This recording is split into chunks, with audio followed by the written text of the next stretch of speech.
Get ready with me while I tell you my favorite Bible story. So they leave the king. His name was King Ahasuerus, and he was the most powerful king at the time. He ruled over 127, 128 provinces, spanning from Ethiopia to India. So in the third year of his reign, he organized a feast for all his officials and nobles.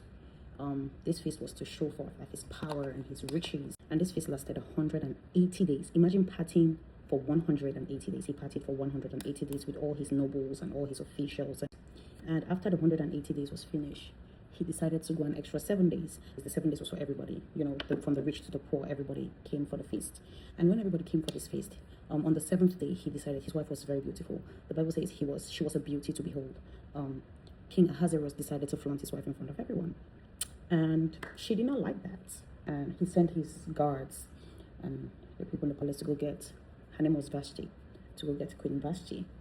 And Vashti refused to come. He told Vashti to put on her royal crown and come before the king. And mind you, back then, you could not just appear before the king. You had to be summoned. And she refused the summon. And you cannot refuse the summon of the king. She refused the summon of the king. So the king got so angry. He got super, super angry.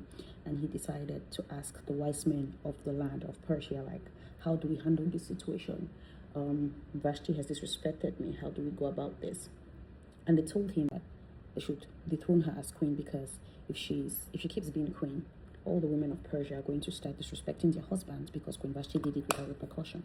So he said that's smart. That's a smart idea. And Vashti was dethroned as queen of Persia. Just like that, she was dethroned.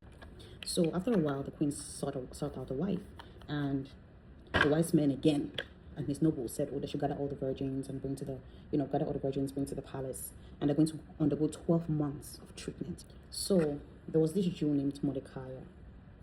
Mordecai had I will not say his niece, because it was his uncle's daughter. His uncle had died. So his uncle's daughter, Mordecai, watched over her. Her name was Hadassah, also known as Esther. So she was part of the virgins that went to the palace for the beauty treatment and everything. So when Esther went to the palace, she found favor with Haggai. Haggai was the guard in charge of all the maidens, all the virgins that came to the palace. So Esther found favor with Haggai, and Haggai put Esther like in the best part of the court where the virgins were, and Haggai gave Esther 7 handmaidens. Mind you, she was not queen yet. He gave her 7 handmaidens. So after 12 months, all the virgins were supposed to go see the king, like one by one. Every day, one virgin goes see the king in the evening, and in the morning you come out. When you come out, you don't go back. You go to the side of the concubines if the king does not choose you as his queen. So every day, one goes in and come out, goes in and come out. And it was Esther's turn. And mind you, Esther had not revealed to the king she was a Jew. She did not tell the king she was a Jew. Mordecai told her not to tell the king she was a Jew yet. So when it was Esther's turn, Esther went into the king's chambers, and she found favor with the king. And the king put the royal crown on Esther's head and proclaimed her queen. And he held a banquet in her honor. Esther had still not told the king she was a Jew. So there was this man called Haman. Haman was one of the king's officials, and the king promoted Haman, and he asked that people should respect him, people should give him the honor due to him and everything like that. So when Haman was passing at the gate, the men that sat at the gate bowed down to Haman, except Mordecai. Mordecai sat at the gate, but he will never bow down to Haman. So that thing used to pain Haman, that thing pained. That thing was burning Haman's stomach. So Haman had it out for Mordecai. As I said, Mordecai sat at the gate.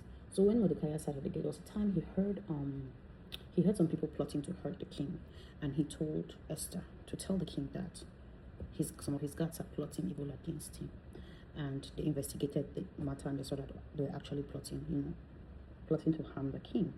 And that went down in the book of record that Mordecai saved the life of the king. Again, the king had not met Mordecai yet. He did not know Esther was a Jew. He had not met Mordecai. He had heard of Mordecai, but he did not meet Mordecai yet.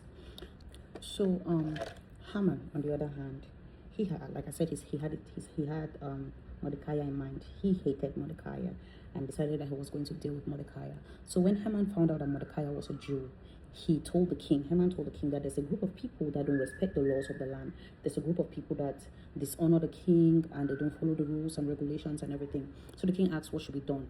So Mordecai, Haman told the king to destroy all the Jews, that he should send. The king sent out letters. The king gave Haman his the ring to put on the seal, that signifies that it is from the king. They sent it across all 128 regions of the Persian Empire, and that decree was made that all Jews are going to be destroyed, they're going to be killed. So when Mordecai heard of this decree, of the decree to end the Jews, Mordecai was so sad, and he put on sackcloth and went to the palace.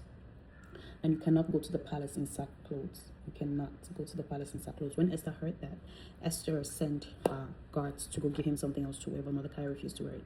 He said that it's a sad day and he should not be putting on regular clothes.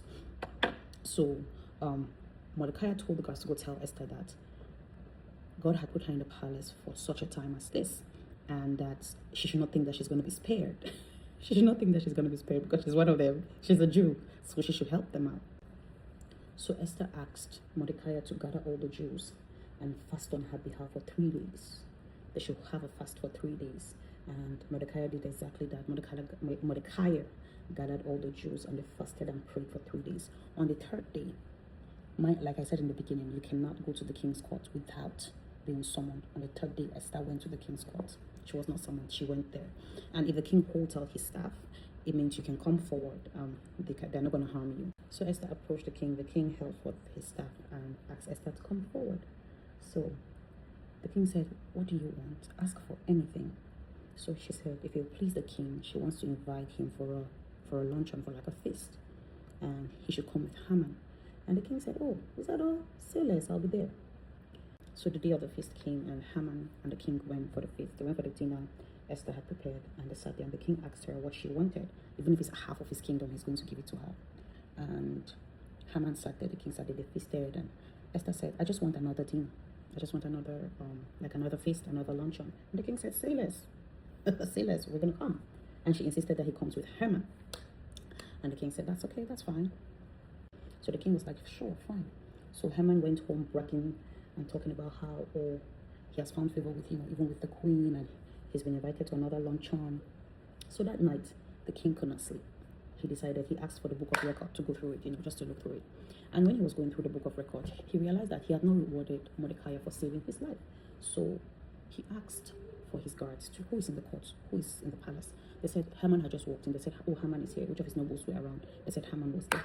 What is going on here? Okay. So the king approached Haman and said, "Oh, Haman, what should be given to the man who saved the king's life?" And Haman said, "Oh, they should bring a robe that the king has already worn. They should give him a horse to honor him. They should dress the man in royal attire and they announce it around Persia that this man has saved the king."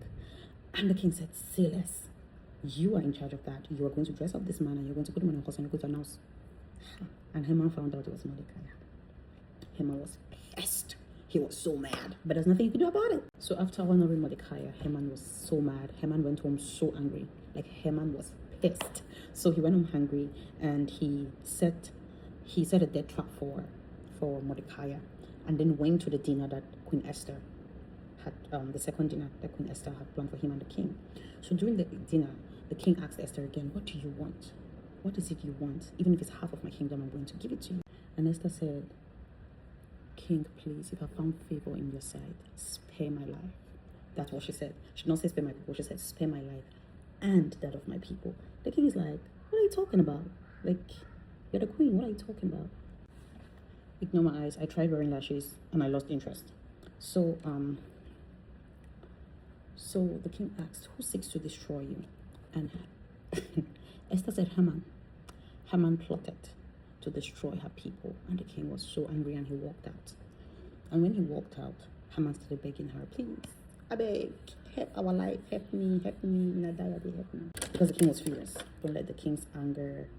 So when the king left, somebody, Amibo, told him that Haman has set a death trap for